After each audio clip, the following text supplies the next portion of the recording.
গৌরী সীতানাথ প্রেমানন্দে একবার হরি হরি বলো। নিতাই গৌরী সীতানাথ প্রেমানন্দে একবার হরি হরি বলো। নিতাই গৌরী সীতানাথ প্রেমানন্দে একবার হরি হরি বলো। ভক্তবৃন্দের চরণে আমার কোটি কোটি দণ্ডবত প্রণিপাত।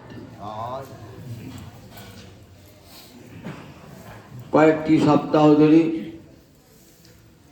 আপনারা শ্রীমদ্ ভাগবতীর দশম স্কন্ধে ভ্রমর গীতি শুনছেন। রাধারানী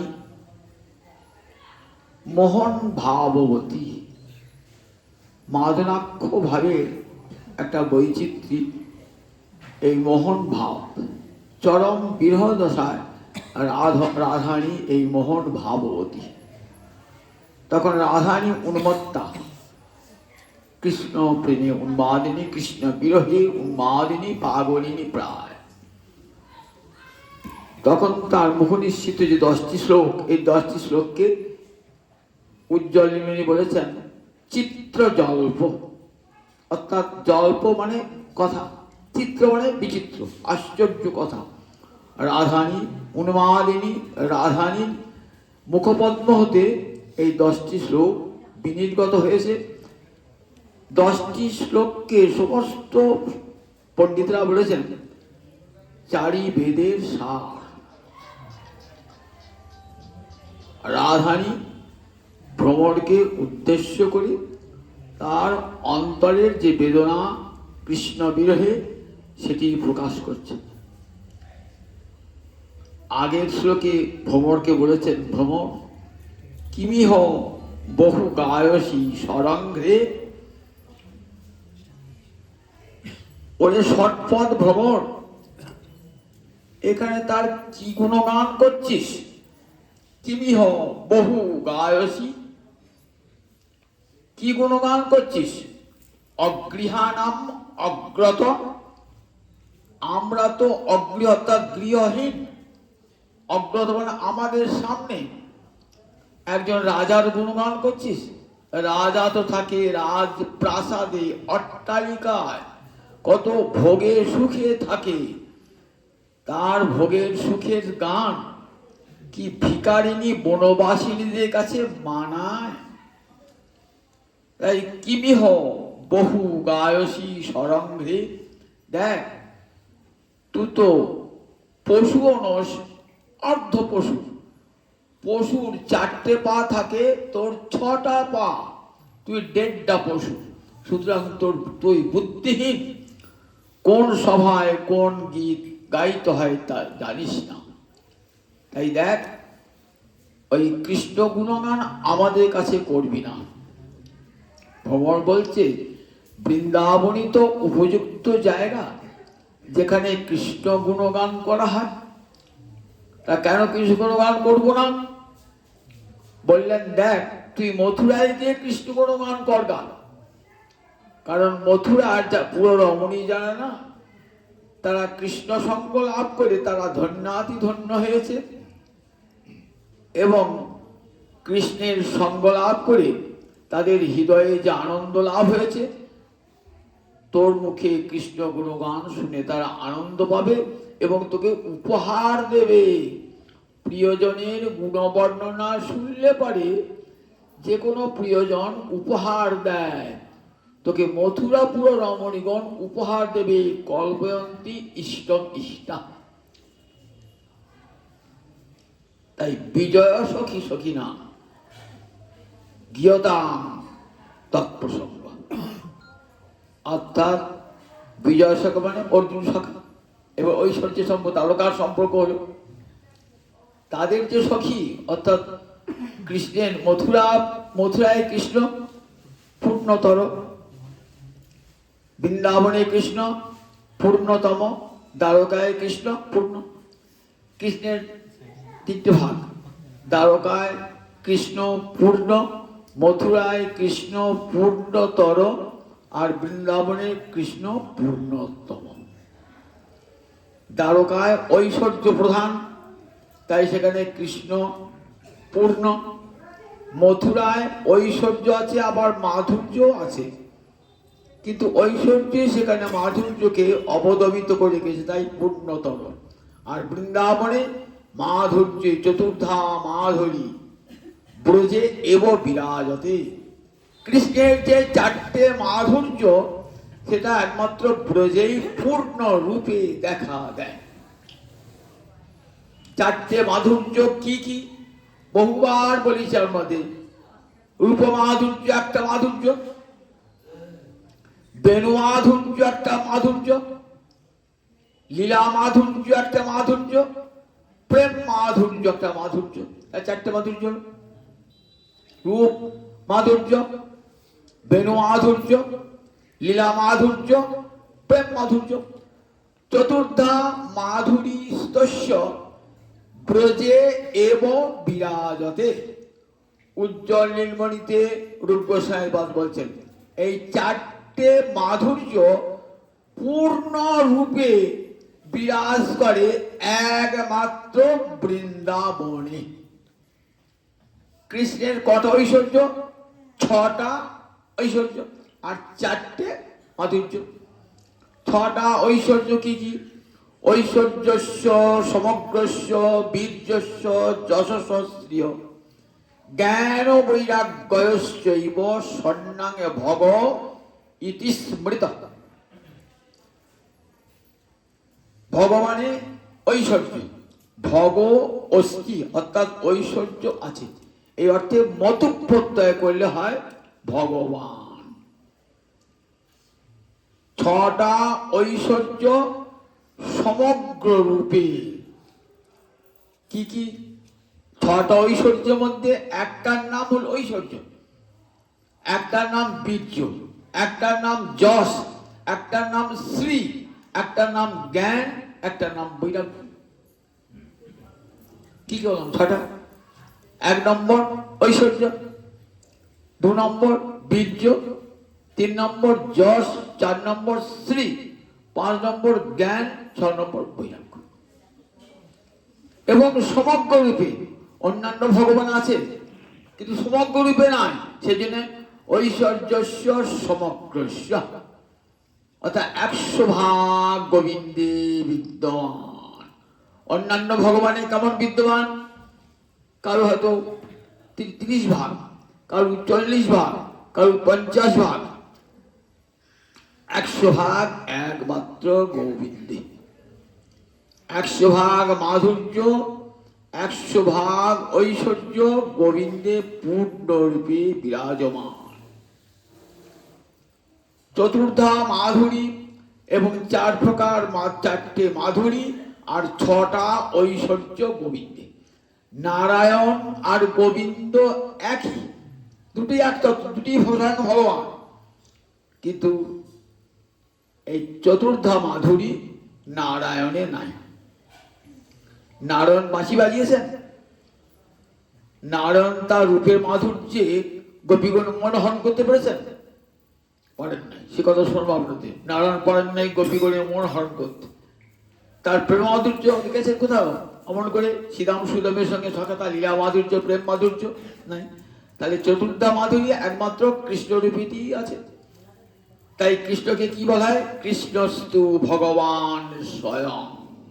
ভাগবতে ইতে যাংশ কলা পুংস কৃষ্ণস্তু ভগবান স্বয়ং ইন্দ্রাণী ব্যাকুলং লোকং মৃগয়ন্তি যুগে যুগে।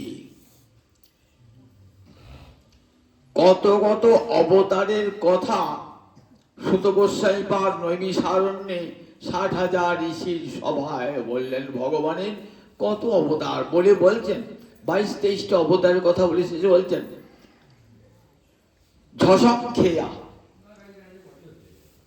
অবতারা হরে সত্য গুণ নিধি দিজা।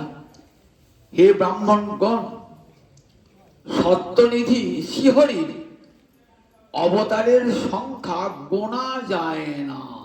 অবতারা ঝসংখ্যা। হরে সত্যনিধি, সত্যনিধি গোবিন্দের অবতারের সংখ্যা গুণে শেষ করা যায় না। কিন্তু বলে রেখো ঋষিগণ, এতে চাংশ কলা পুংস, আমি যে এই যে অবতার গণের কথা বললাম, এতে মানে এইসব এরা অংশ, আবার কেউ বা অংশের অংশ কলা। কার পুংস? সেই পরম পুরুষ ভগবান শিববিন্দু। এতে চাংশ কলা পুংস। কৃষ্ণস্তু ভগবান স্বয়ং, কৃষ্ণ হলেন স্বয়ং ভগবান।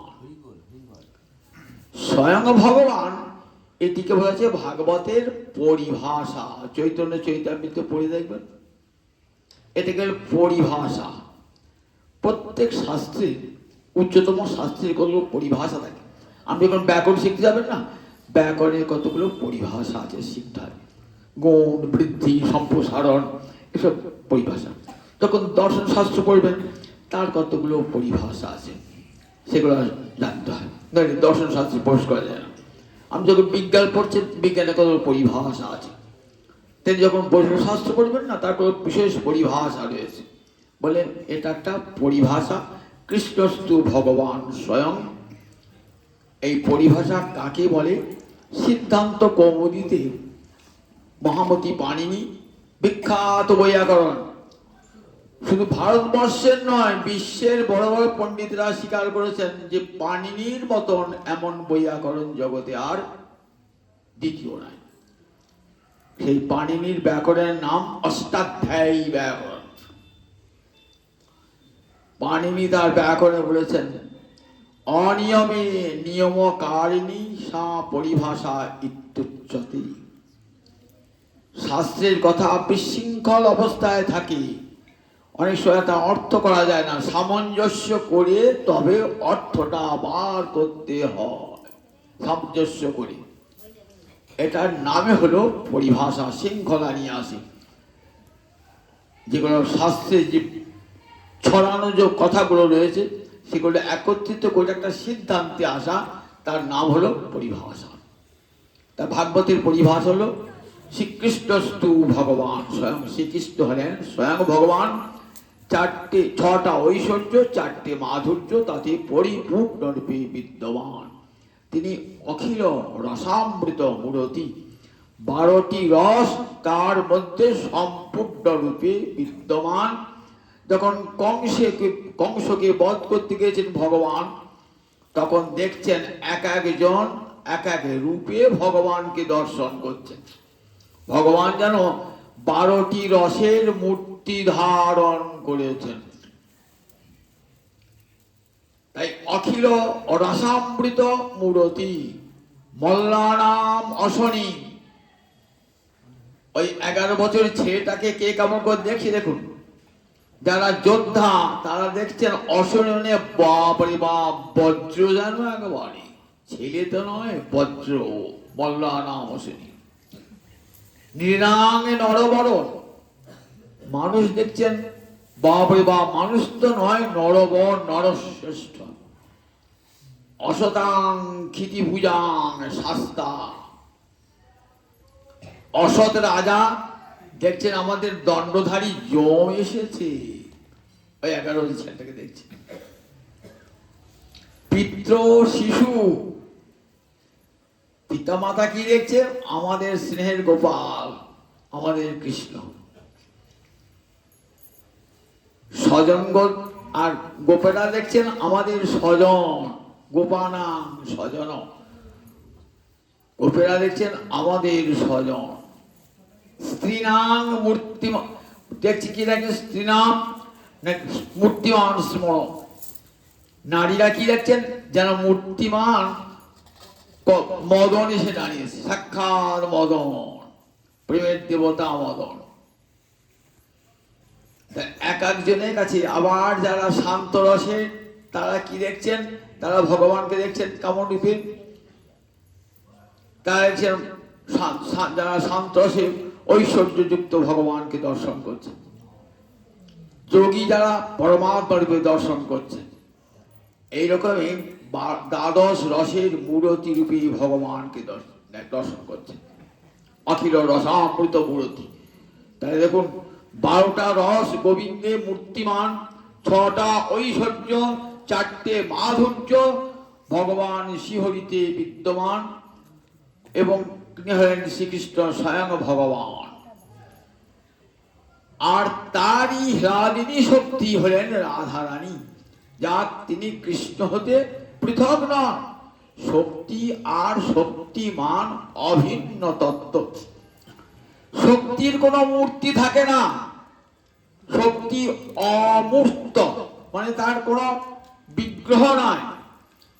তাহলে রাধারানীর মূর্তি যে আমরা দেখছি, দুর্গার যে মূর্তি আমরা দেখছি, শক্তি মূর্তি দেখছি, বললেন যখন শক্তিমানই শক্তি রূপে আবির্ভূত হন।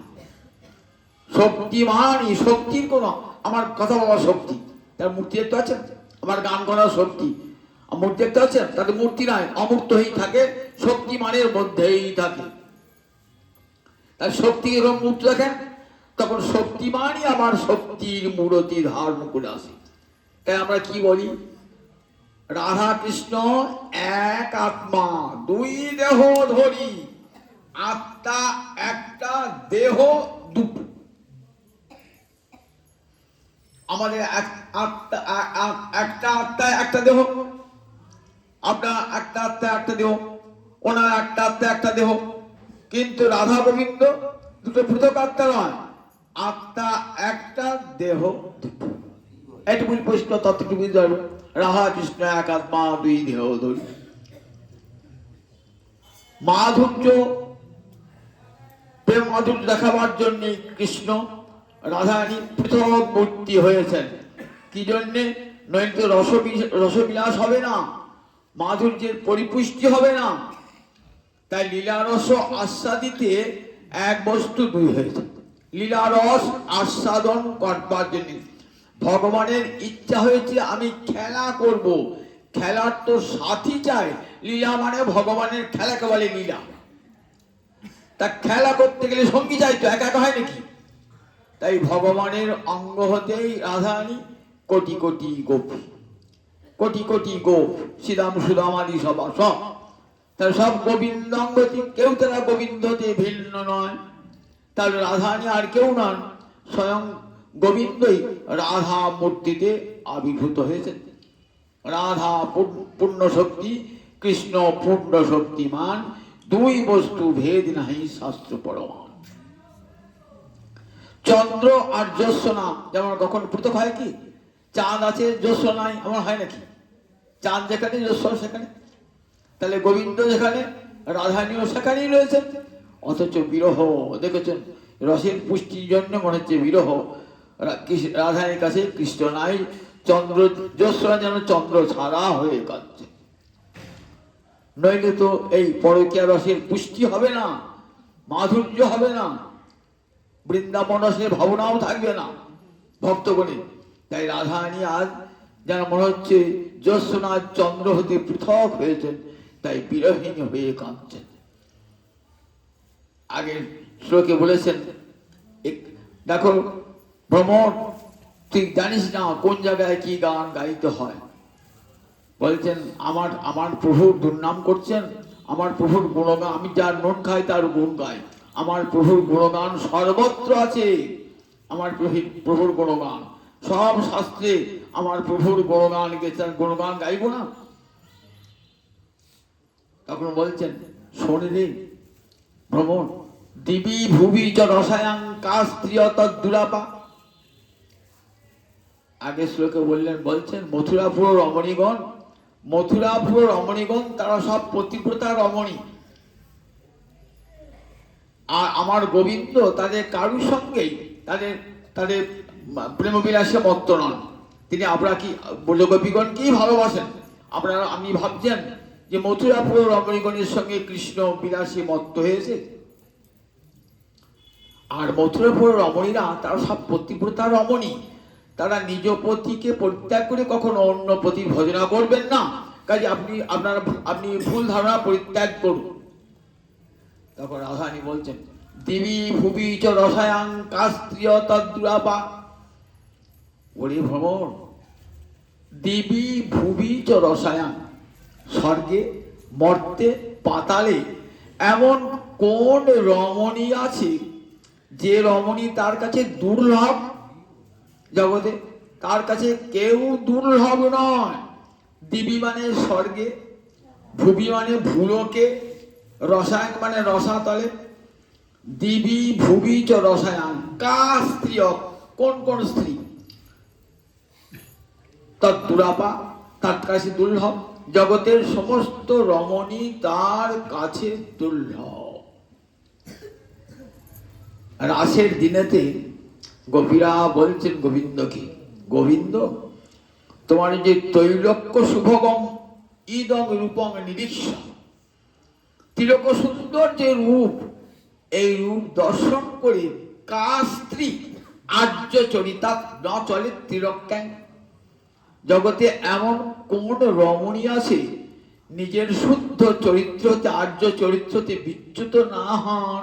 এই ত্রিলোকে সবাই আপন চরিত্র হতে বিচ্যুত হয়ে যান, চারিত্র ধর্ম হতে বিচ্যুত হয়ে যান।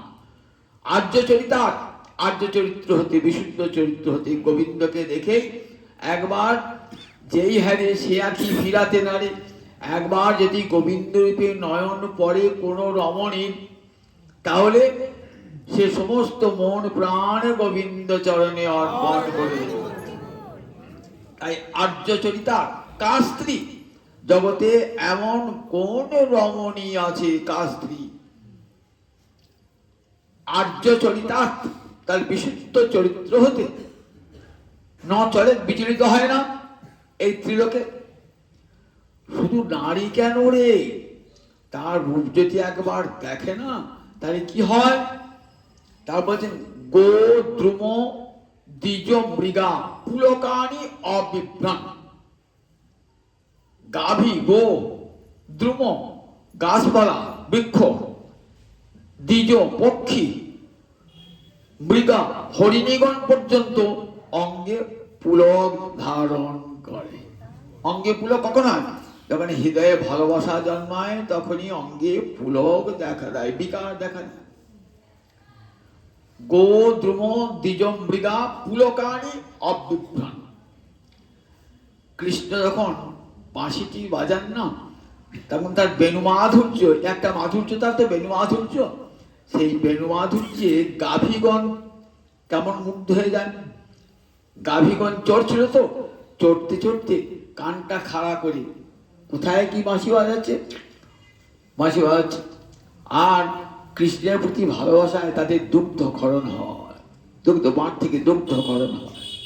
বাঁশির রব শুনে কানটা ঊর্ধ্বমুখী, ঘাস চিবুচ্ছিল, আর ঘাস চিববে না। পাখিরা, পাখির এসে পাতার আড়ালে দাঁড়ায়। পাখিরা সব তো ঋষি, ব্রজের পাখিরা সব তো ঋষি পাখি হয়ে এসেছেন। তারা বেদান্ত, বেদ বেদান্তে ভগবানকে খুঁজে বেরিয়েছেন, কোথাও পান নাই। বৃন্দাবনে এসে দেখছেন কি বেদা, সেই বেদবেদ্য ভগবান কি অপূর্ব মূরতি ধারণ করেছেন। পাতার ফাঁকে ফাঁকে দেখছেন অপূর্ব বাঁশি। তখন বেণুবাদন শুনছেন না, তখন মনটা আনন্দে নেচে উঠেছে। চারিটি বেদ খুঁজে বেড়ালাম, বেদান্ত খুঁজলাম, বেদের কারণে, বেদান্তের কারণে ভগবানকে দেখতে পেলাম না। এই বৃন্দাবনে এসে দেখলাম কি অপূর্ব রূপ ভগবানের। বৃক্ষ সকল যেই ভগবান বাঁশিটা বাঁচাতে আরম্ভ করলেন না, ঝরঝর ঝরঝর করে ফুলগুলি পড়তে আরম্ভ করে, যেন নয়ন জল পড়ছে টস টস টস টস করে।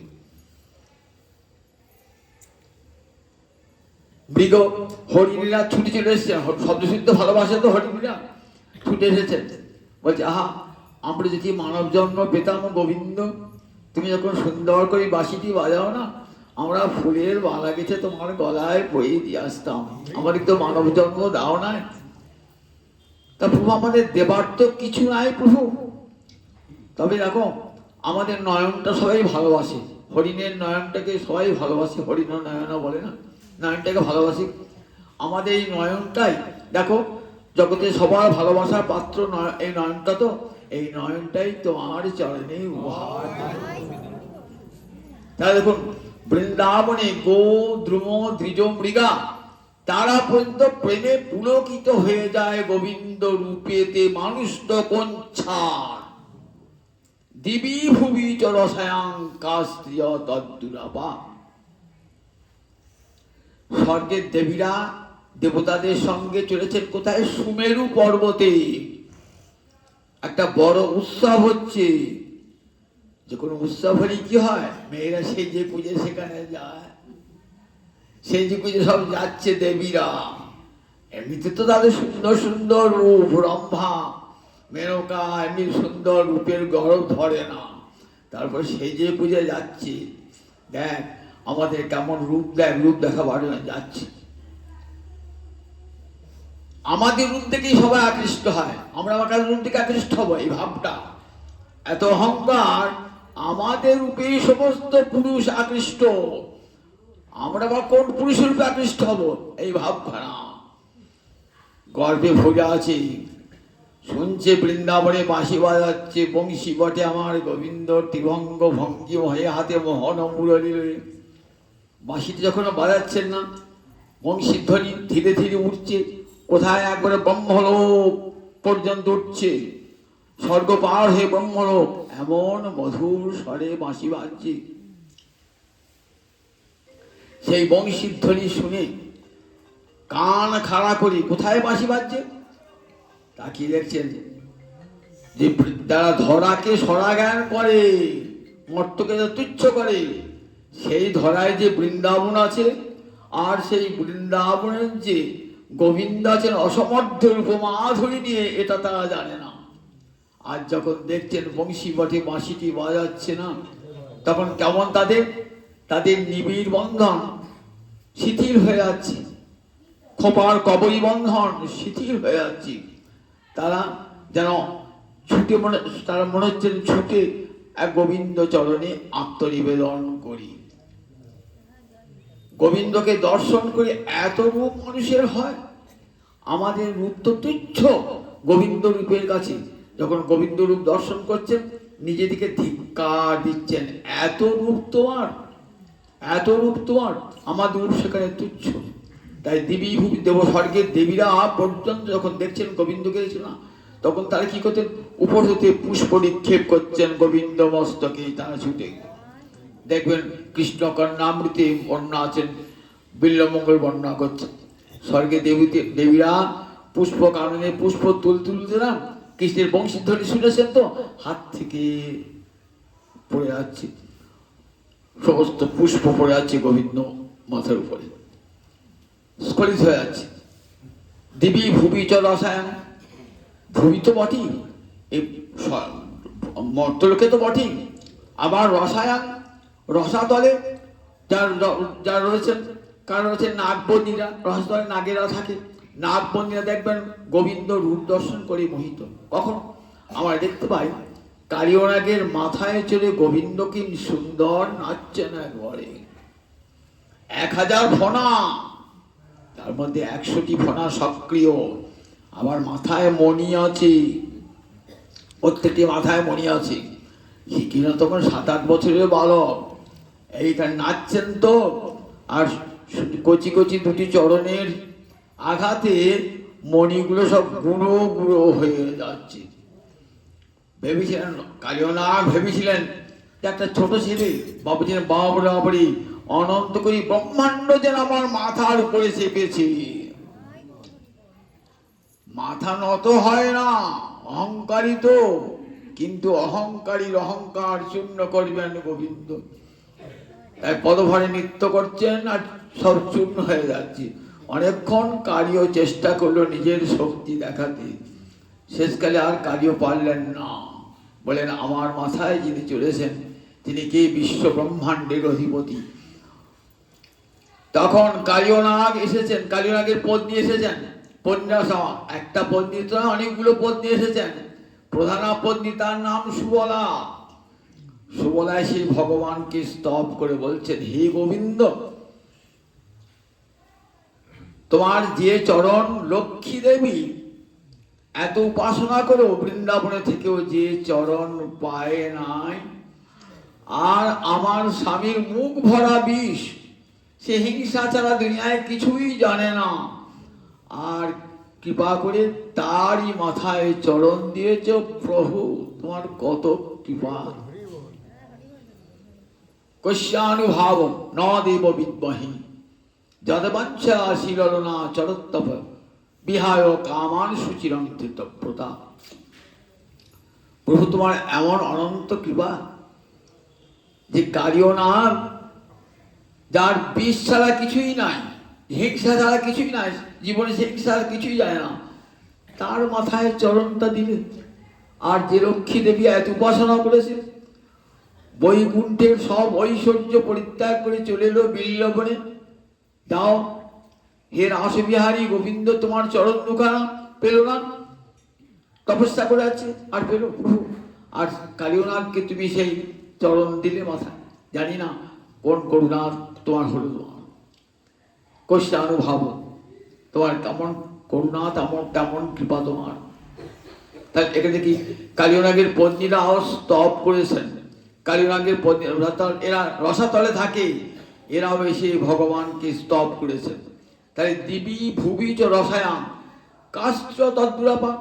এই নাগপত্নীরাও চেয়েছেন জীবনের সমস্ত রূপ, দেহ মন প্রাণ রূপ গোবিন্দ চরণে বিসর্জন দিতে। আমরা চেয়েছিলাম স্বামীর সঙ্গেই তোমার সেবা করব। প্রভু অন্তরে বহুদিনের বাসনা ছিল, আমাদের স্বামী তো কৃষ্ণ বিদ্বেষী।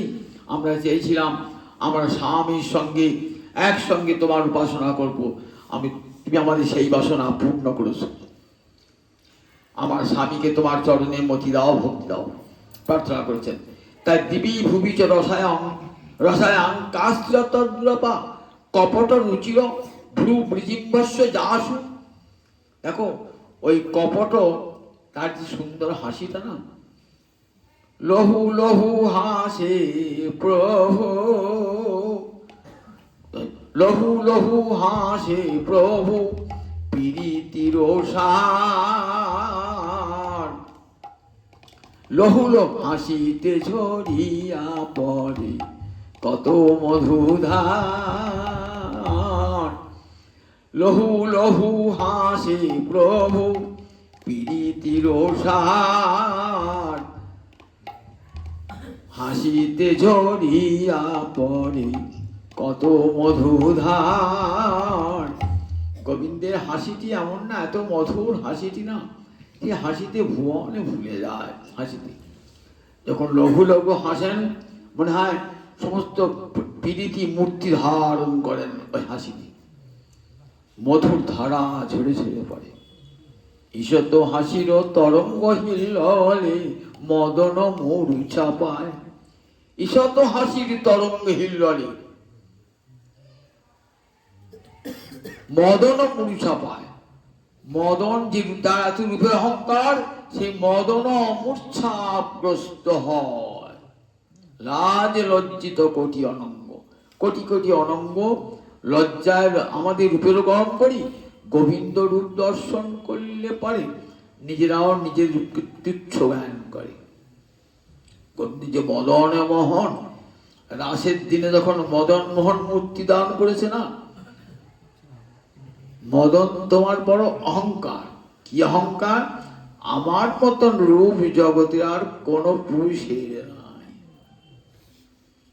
মদনের বড় গরবে ছিল, জগ মাঝে সুপুরুষী বলে। মদনের বড় গরবে ছিল। আমার গোবিন্দের রূপ দেখে সেই মদনের রাজা হেরে গেল। সেই মদনের রাজা হেরে গেল। মদনের পঞ্চমান আজ ভেঙে হলো খানে খান।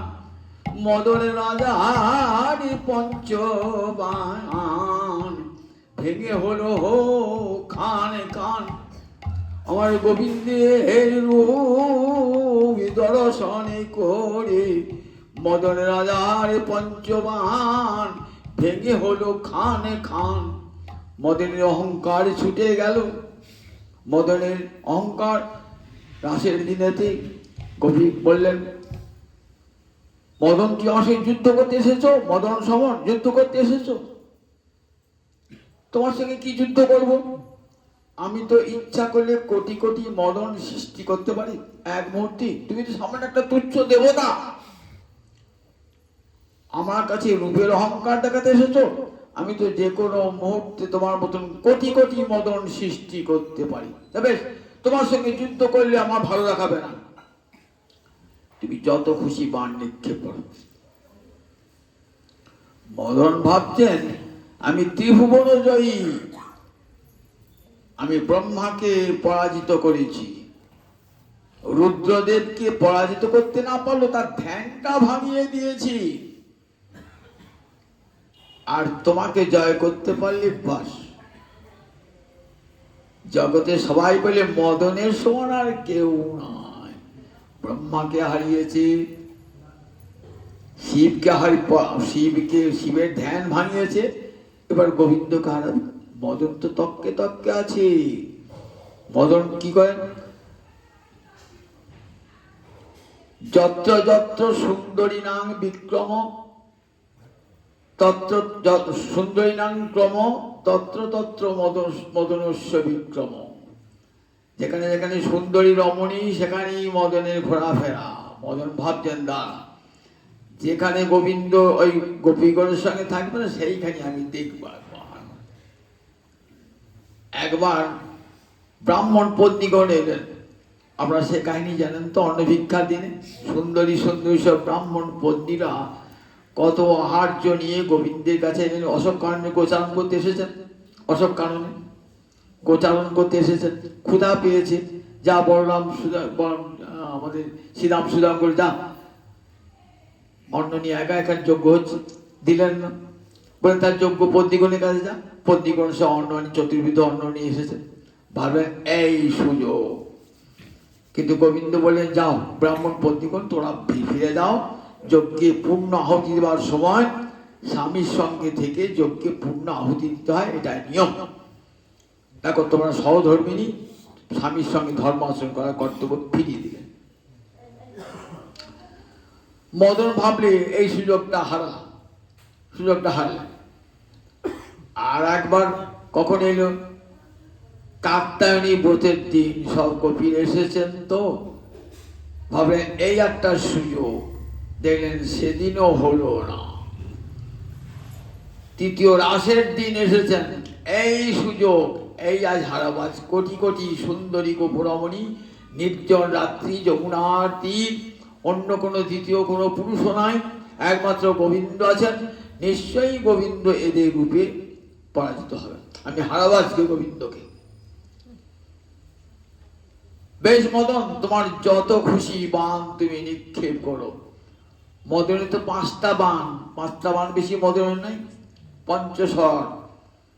সেই পঞ্চস্বর মদন কি করলেন? মদন একই মদন মাদন স্তম্ভন শোষণ উন্মাদন, 5টা বাণ একটার পর একটা বাণ নিক্ষেপ করলেন।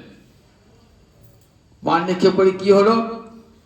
টুটল কিয়ে ফুল ধনু গুণ কিয়ে রতিরনে তুন ভের শুন, সমর মাঝে পড়ল লাজে রতিপতি ভয় ভাজে।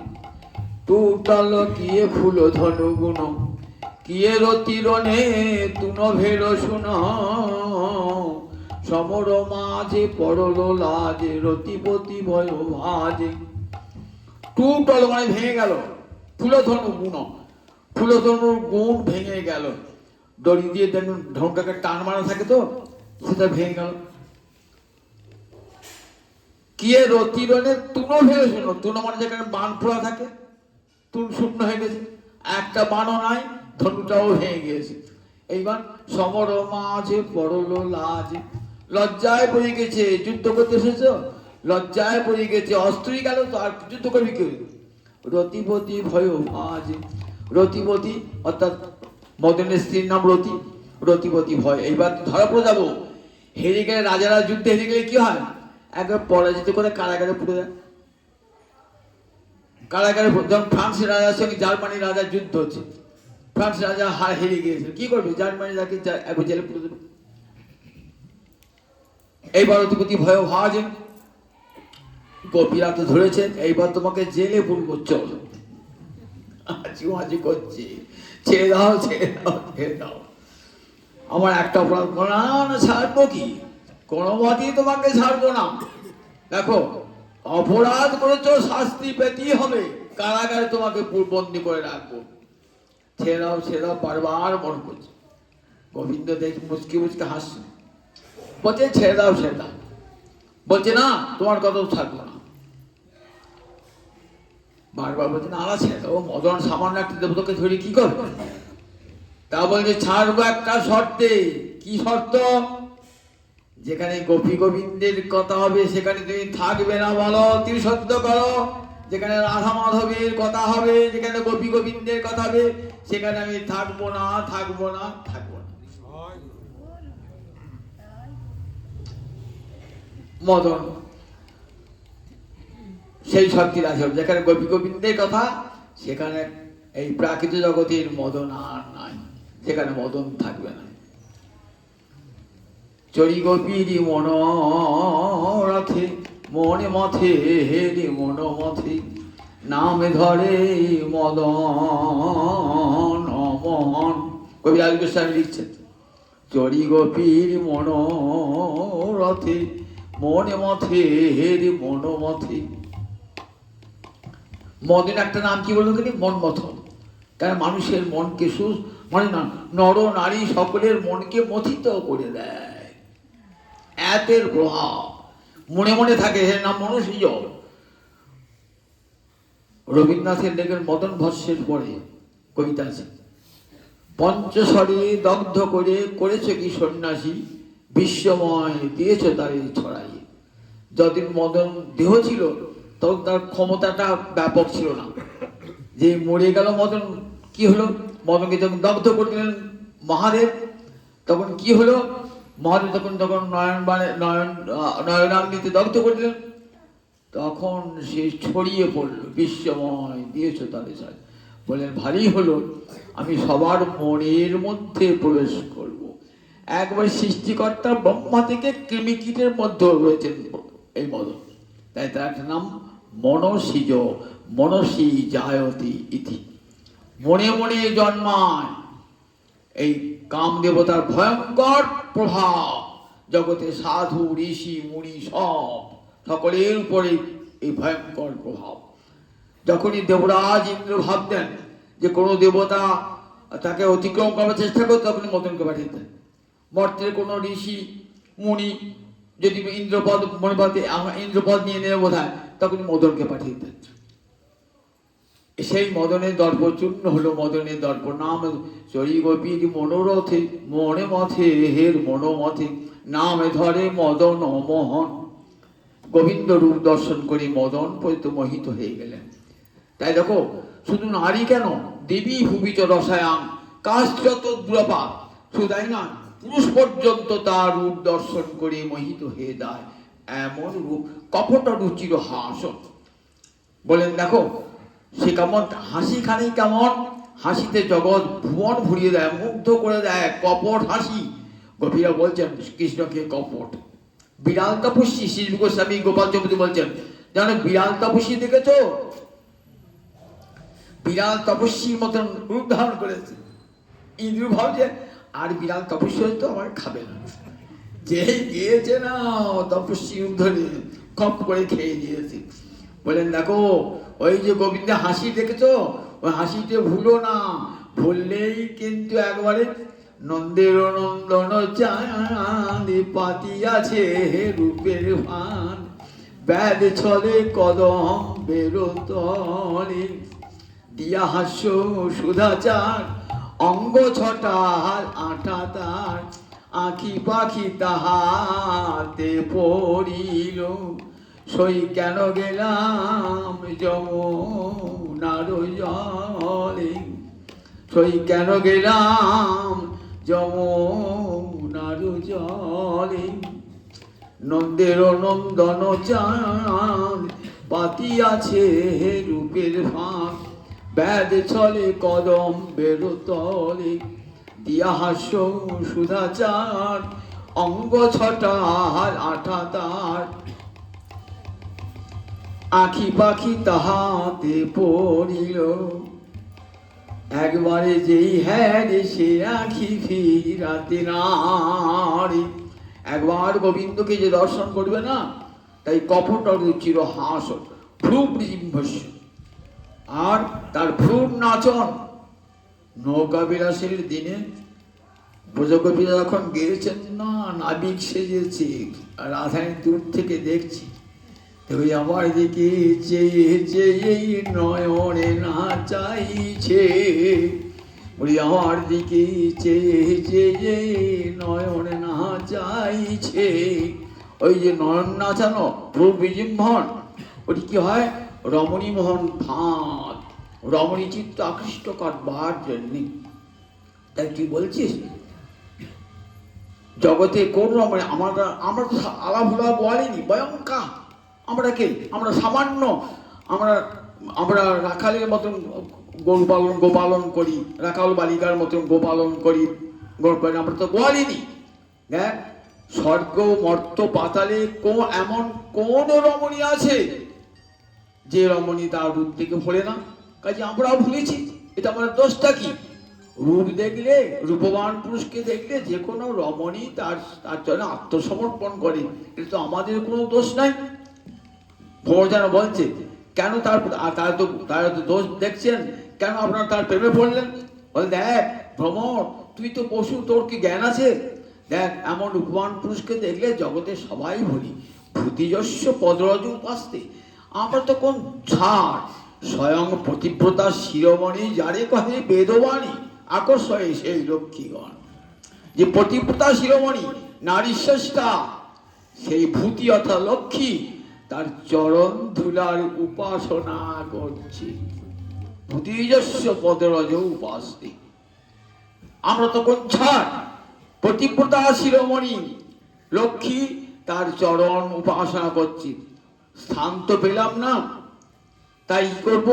যেখানে যেখানে গোবিন্দ যায়, তার পিছনে পিছনে গিয়ে তার চরণ ধুলা অঙ্গে মাখছেন লক্ষ্মী দেবী চরণ উপাস্তে। তাই গোবিন্দ পক্ষে স্থান দিয়েছেন একটু ক্ষীণ স্বর্ণরেখারূপী ভূতিজস্য পদ্র। সুতরাং আমরা তো কোন ছাড়, ভয়ঙ্কর। তার মধুর হাসি দেখে সবাই আকৃষ্ট হয়ে যায়। তাই ভ্রমর, দেখ, আমরা বলছি আমাদের কোনো দোষ নাই। জগতের যে কোনো রমণী না, তার যদি সুন্দর হাসিখানা, সুন্দর মুখখানা, সুন্দর মধুর বেণুনাদ শ্রবণ করেন না, আর তার চরণে নুপুরের ধ্বনি যদি শোনেন না, সবাই আকৃষ্ট হয়ে যায় ভ্রমণ। এমন তার অপূর্ব রূপ। আমরা তাই সেই রূপ থেকে ভুলেছিলাম, আর ভুলেই আজ এত দুঃখ, এত কষ্ট পাচ্ছি মনে মনে। এমনি করে রাধারানী ভ্রমণকে উদ্দেশ্য করে বিশ্বের সকলকে কৃষ্ণের মাধুর্যের কথা বর্ণনা করছেন। জয় নিতাই, অনেক রাত্রি হয়ে একটা জয় জয় জয় জয় জয়। আবার পরে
আ